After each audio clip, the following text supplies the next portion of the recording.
It's 2017 and Old Time Radio DVD is still here. Check out our new customer ownership program and the lowest prices ever. Just go to oldtimeradiodvd.com for full information about this wonderful program. Don't forget our new program, 123 Ready TV. Folks, this is really a great app for Android and Windows phones, computers, and tablets. And it's only $19.99. In the near future, we will be adding a new component to it, Old Time Radio. It's a great product for 2017. Visit oldtimeradiodvd.com today. Place your order. You'll be glad you did. Yes, Roma wines taste better because only Roma selects from the world's greatest wine reserves for your pleasure.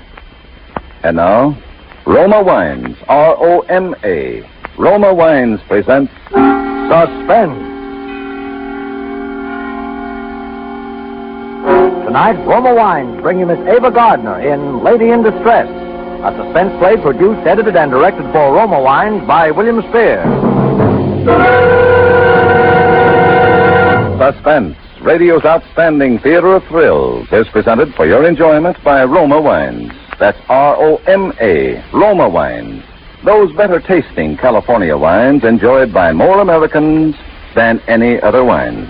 For friendly entertaining, for delightful dining. Yes, right now a glassful would be very pleasant, as Roma Wines bring you Ava Gardner in a remarkable tale of suspense.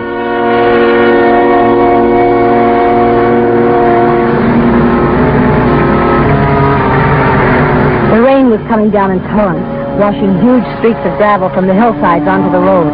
It was getting dark, and I was getting to work. I'd been waiting nearly an hour, and then I saw it.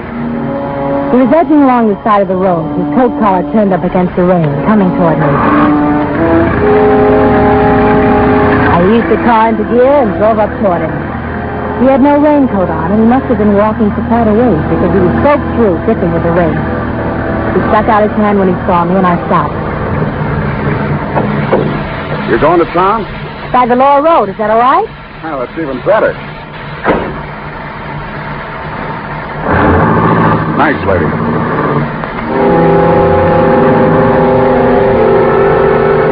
Out of the corner of my eye, I looked him over.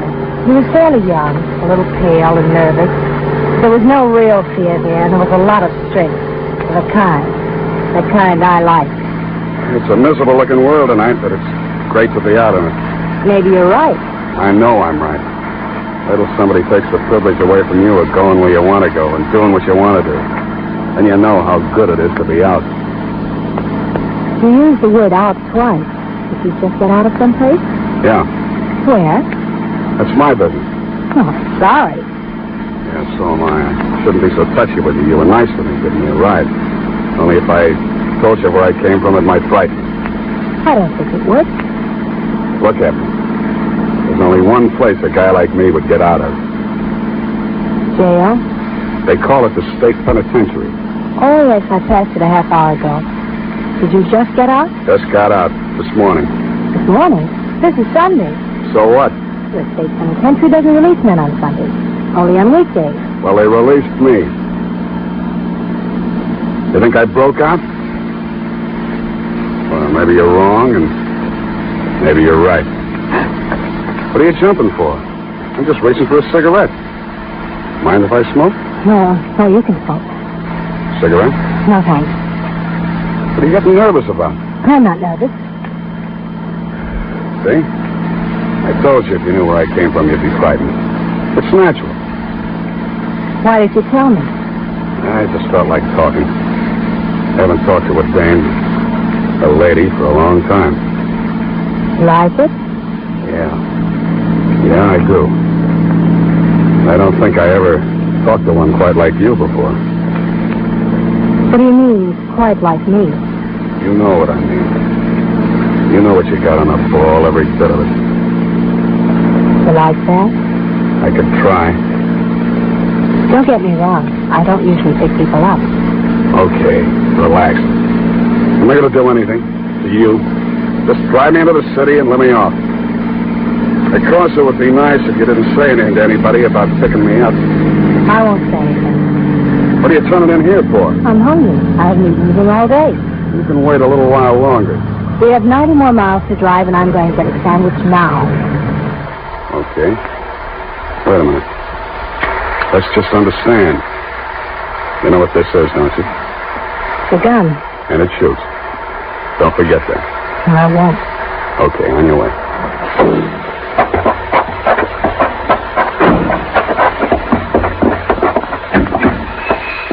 After you.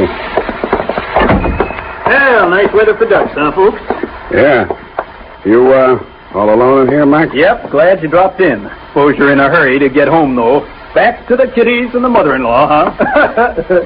Yeah. Now, what do you have? Coffee and a hamburger, please. Make it two. Coming up. Everything on those birds? Sure. Well, what's a little onion among friends, huh? Excuse me a minute. Hey, where you going? If you're going over to use that telephone, lady, you might just as well not bother. It's out of order. I'm trying to get it fixed. I wasn't going to use the phone. I was going to get some cigarettes.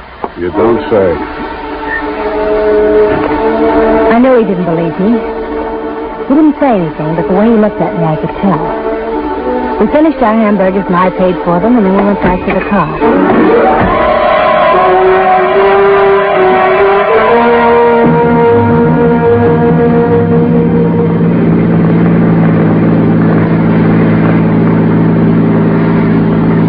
What'd you want to make a telephone call for? I wasn't going to. Wasn't because of me, was it? I told you I wasn't going to make a call. I just wanted some cigarettes. You turned down my cigarette a little while ago. They were the wrong brand. You bought the same brand I offered you. Who are you trying to kid, beautiful? Oh, let's not talk about it. It's not important.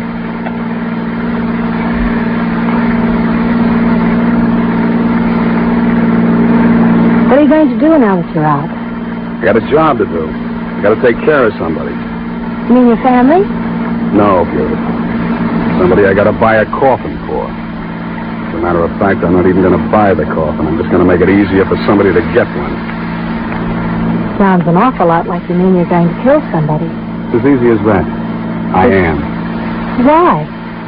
I told you I just got out of prison, didn't I? Well, you don't want to get back in. It doesn't happen to make much difference. You see, there isn't much useful left in my life. I'm through. Revenge, huh? Yeah. With all these debts settled, a guy could die happy. That's a strange philosophy. Is it? What are you driving so fast for? I'm in a hurry. I have to get home. It's okay with me. The sooner I get this thing over, the better. Get what over? Hey, that's a cop. That's what you get for driving so fast. I didn't realize it. Pull over. If they ask any questions, tell them I'm your brother. See, your brother. I will.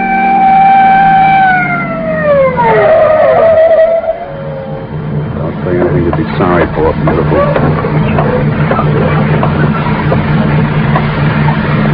You're going pretty fast for these wet roads, lady. I'm sorry. I really didn't realize it. If you skidded into a telephone pole, you would have. I don't see a license. It must be here somewhere. That's your husband? No, that's my brother. Oh, here's the license. Thanks. Oh. Well, have I seen this name before? I don't know. Oh, sure. Your husband's in the department, isn't he? Well, yes, he is. Nervous about something? No, I'm just tired. Okay. But just take it easy from now on. Here's your license. I will. Thanks a lot.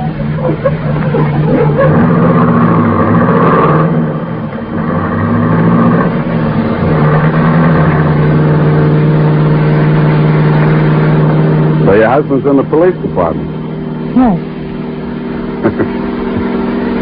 Maybe you'll get a promotion. For catching you? Don't be foolish. Nobody's going to catch me unless I want him to. Not even you, beautiful. What did you mean about my husband? About his getting a promotion? Well, it's just between you and me. You know what I mean? Somebody I got to take care of is also in the department. What department? Don't act dumb. The police department. Oh. Keep your eyes on the road. I am. You weren't. You were looking at me. Well, what do you expect me to do? You don't exactly make me comfortable sitting there. You recognized me, didn't you? Didn't you? I'm not sure. Yes, you are. And that could be a mistake. Believe me, I don't know who you are or anything about you. That's a lie. Stop looking at me. All right. I'm going to kill Ralph Harris. I don't want to know anything about it. Yes, you do. You know Ralph pretty well. No, I don't. I never heard of him. Stop dummying up. I saw the license when you handed it to the cop. I'm going to kill your husband, Mrs. Harris. You knew it back a few miles on the road. I could see it the way you looked at me. You know, somehow I get the idea you're not going to mind that like you should. Why don't you say something? I can't think of anything. Now that you know, I think you and me are going to have a little understanding. What are you doing? Nothing. Just reaching for your pocketbook. I only have $10 in it. I don't need money that bad. Then what? I'm going to get your address. These women carry more things. Here it is. 627 Mill Street, huh? Here, you can have your pocketbook back. I'm going to take the license. I want to make sure I don't forget. What are you going to do with me? I haven't quite decided yet, beautiful. I haven't quite decided.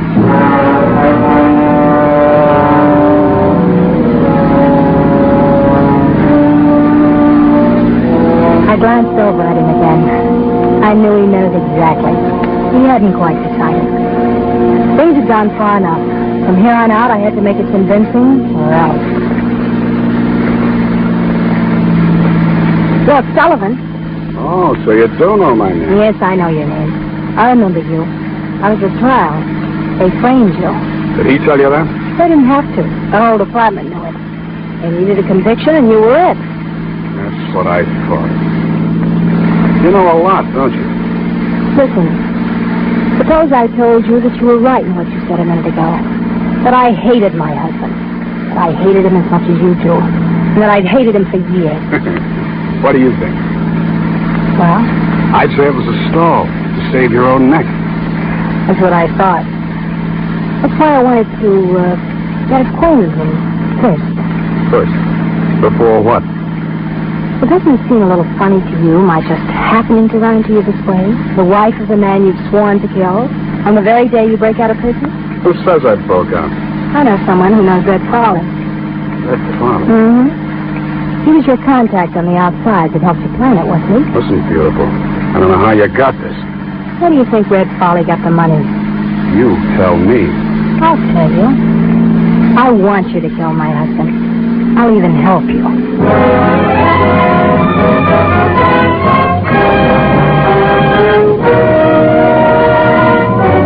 For Suspense, Roma Wines are bringing you Ava Gardner in Lady in Distress. Roma Wines' presentation tonight in radio's outstanding theater of thrills, Suspense.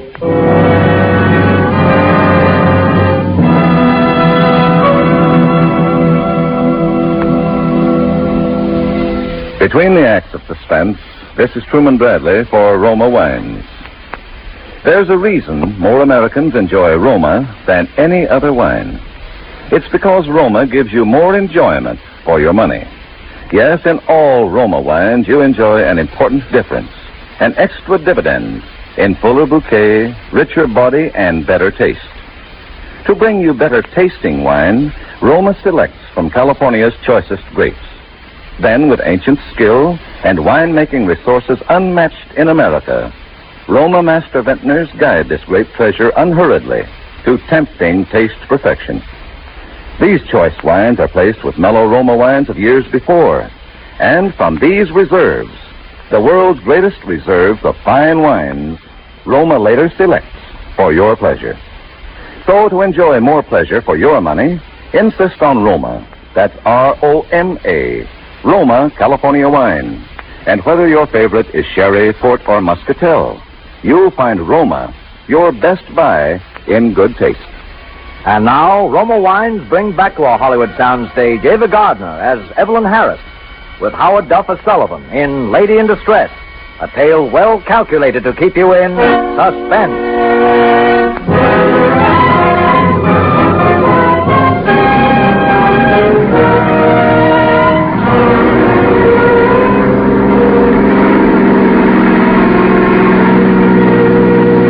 He was beginning to believe me now. When I told him that I knew who'd helped him make the prison break. When I told him that I'd put up the money for it. When I told him that the man he wanted to kill was the man I wanted to kill. When I told him that man was my own husband. We drove along for quite a while without saying anything. Then I pulled into a gas station. The idea of coming in here, you don't need gas. You still don't trust me, do you? I don't know. Look, Sullivan, I have to make a phone call to my husband. Oh, no. I'm not that dumb, beautiful. But I have to call him. I told him I would. If I don't, he'll think something's wrong. You can listen. All right. I'll listen.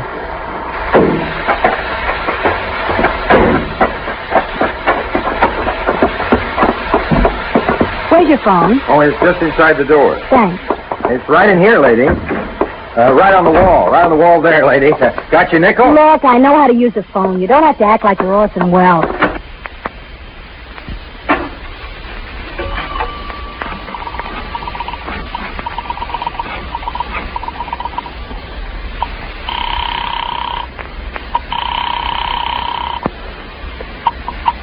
Hello?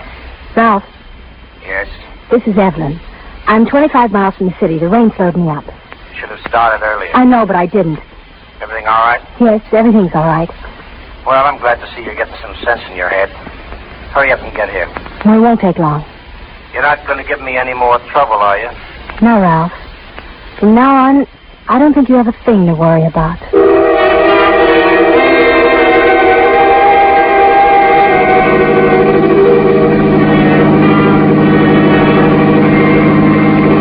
We drove on into town then. I didn't say anything more, and neither did Sullivan.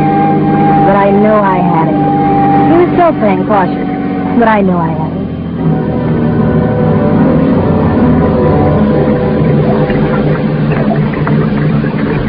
Well, here's where I let you off. Oh, the rain's almost stopped. Okay. But listen, beautiful, don't try to double-cross me. I won't double-cross you. You'd make a mistake if you did. Sullivan, Yeah? my husband always keeps his car in the garage. Every night, just as it gets dark, he walks into the garage to get the car. Alone. You know, you're quite a dish, beautiful. And there's no light in the garage. Come here. Good night, beautiful.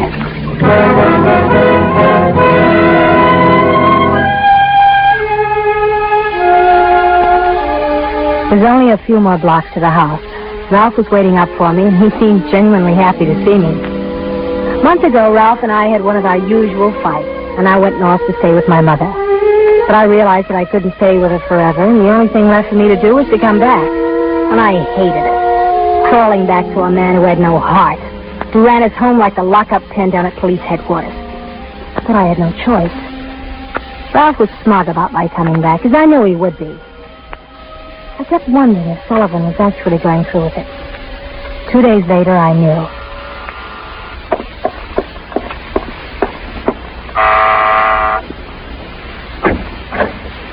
Good morning, Mrs. Harris. Get inside. Someone might see you. How did you know I was alone? I got friends. Your husband's working right now. He won't be home for 5 hours. What do you want, Sullivan? Let's not act like children. I said I was going to kill your husband, and I meant it. What are you coming here for at this time of day? See this? This little box? Yeah. When you do the wrong thing with it, it blows up. Oh.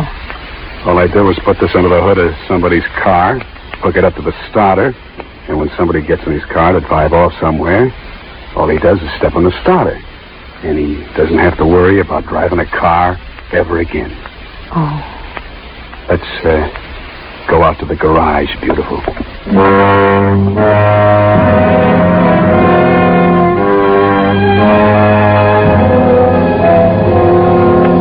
We went out to the garage. Sullivan hooked the explosive up under the hood of Ralph's car. Then after a while, he went away. All the rest of the day, I was nervous and worried. The last minute, I even wanted to go out and disconnect it, but I didn't. It was foolish to be nervous. It had all gone along fine so far. The time Ralph came home, I was composed and tried not to show that anything was any different than it always was. After dinner, Ralph was doing some paperwork on a housebreaking case. Oh, these reports are a nuisance. Anything I can do to help you? No. You know less about these reports than I do. Oh, I just thought maybe there might be something. Well, there isn't, so stop bothering. All right, Ralph. Wait a minute. There is something you can do. What? Go out and get the car and bring it around to the front. No. What? What are you looking so surprised about? As soon as I finish the report, I want to run down to the station. It'd save time if you got the car out. I'd rather not. What's the matter with you? Well, I have trouble getting out of the driveway. It's too narrow. Ah, you're picking the car out 100 times. What are you talking about? Well, Ralph, I've got a cold coming on. I'd rather stay inside. Put a coat on. It isn't cold out anyway. I don't want to drive your car. Look, the least you could do is help me out once in a while when I ask you to. Heaven knows you never do anything for me anyway. Well, it won't save that much time. Get the car out before I get mad. All right, Ralph. If you want me to, I'll get the car.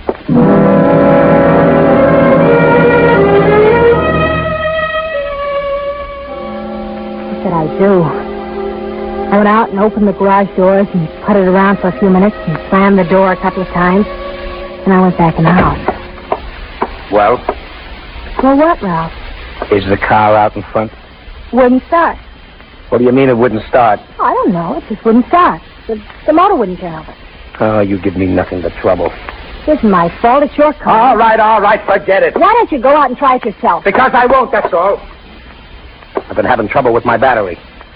Probably run down again. If it wouldn't start for you, it won't start for me. I'll look at it tomorrow sometime. I'll do what you want. Wait a minute. Excuse me. I have some reading to do. Well, wait a minute. What do you want? Call up headquarters and have them send a cruiser around for me.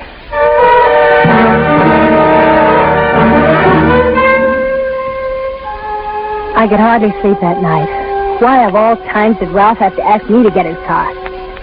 It's almost as if he suspected. I knew he'd have to get the car sometime, but I was afraid he might check over the car and find out what was wrong with it and discover the mechanism.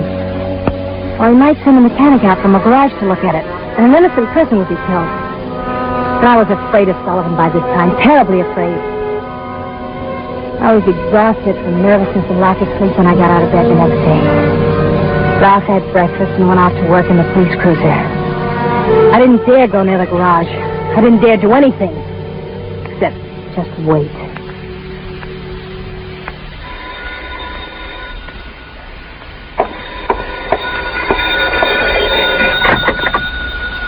Mrs. Harris? Yes? Sullivan speaking. Hello. I've been reading all the papers, and I haven't seen anything about your husband yet. Yes, I know. What happened? Well, last night, he didn't take the car out. Why not? I don't know why not. He just didn't, that's all. Mrs. Harris, you wouldn't try to stall me, would you? No, I swear that's what happened. He left the car he left the house in a police cruiser. He didn't take his car. You know what I think? No, what? I think I'm going to take a run out there and check up myself. Your husband isn't home, is he? No, he won't be home for 3 hours. Okay, beautiful. You can expect me.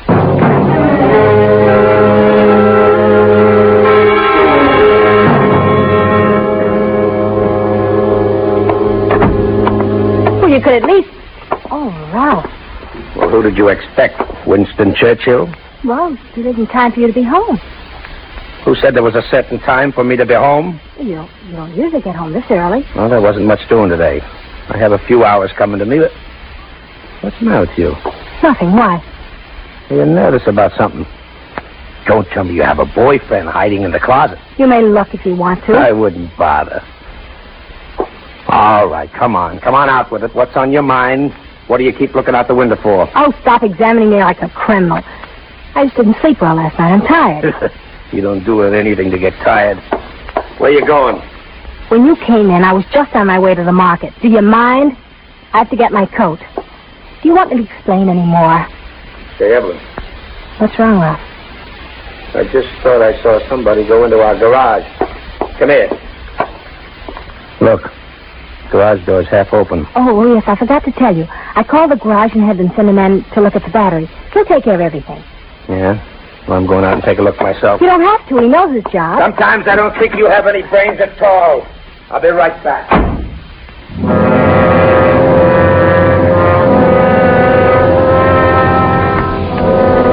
I stood there at the window watching. I knew who was in the garage, and it wasn't the mechanic. It was Sullivan. Ralph walked off the back porch and across the yard, and then into the garage. I didn't know what was going to happen. I kept thinking only one man will come out of there alive. And then I thought, maybe I'll be lucky. Maybe neither of them will come out alive. I pulled the curtain back so I could see more clearly. And then I waited what seemed hours, staring through the window. I couldn't hear a thing, and nobody came out. Nobody. I moved closer, my face pressed against the glass. And then just before it happened, somehow I could hear it coming.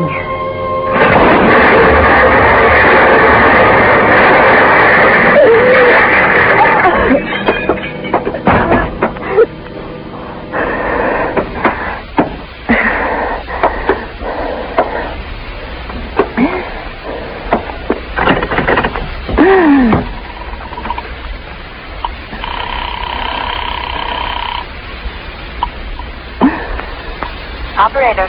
Get me to police headquarters. Just a moment.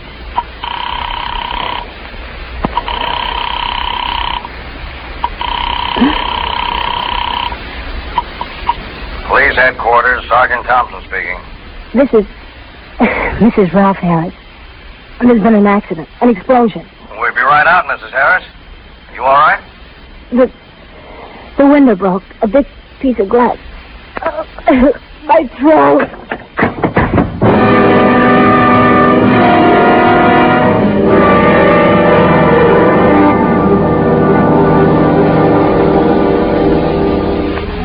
One way I was lucky. Neither of them did come out alive. But in another way, I wasn't so lucky. I'm going to die.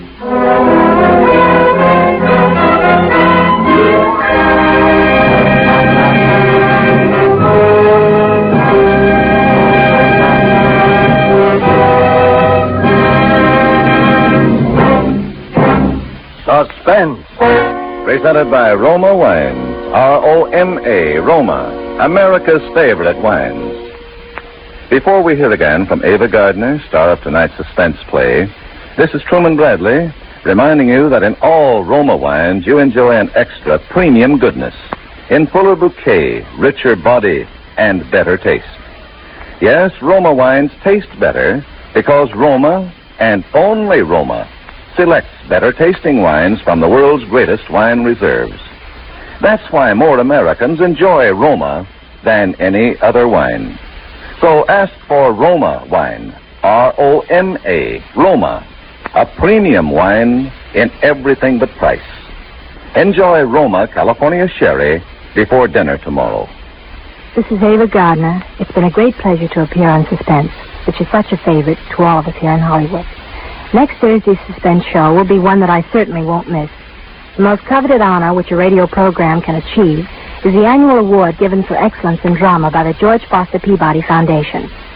This year, the citation was given to Suspense, and one of the 3 suspense plays which is particularly mentioned in connection with the award was that which will be rebroadcast next Thursday. It's called Dead Earnest. Good night. Ava Gardner appeared through the courtesy of Metro-Goldwyn-Mayer, producers of the Technicolor picture The Yearling, starring Gregory Peck, Jane Wyman, and Claude Jarman, Jr. Tonight's suspense story was written by John Michael Hayes. Next Thursday, same time, you will hear an all-star cast of Hollywood's finest radio players headed by Wally Mayer in Suspense. Produced and directed by William Spear for the Roma Wine Company of Fresno, California.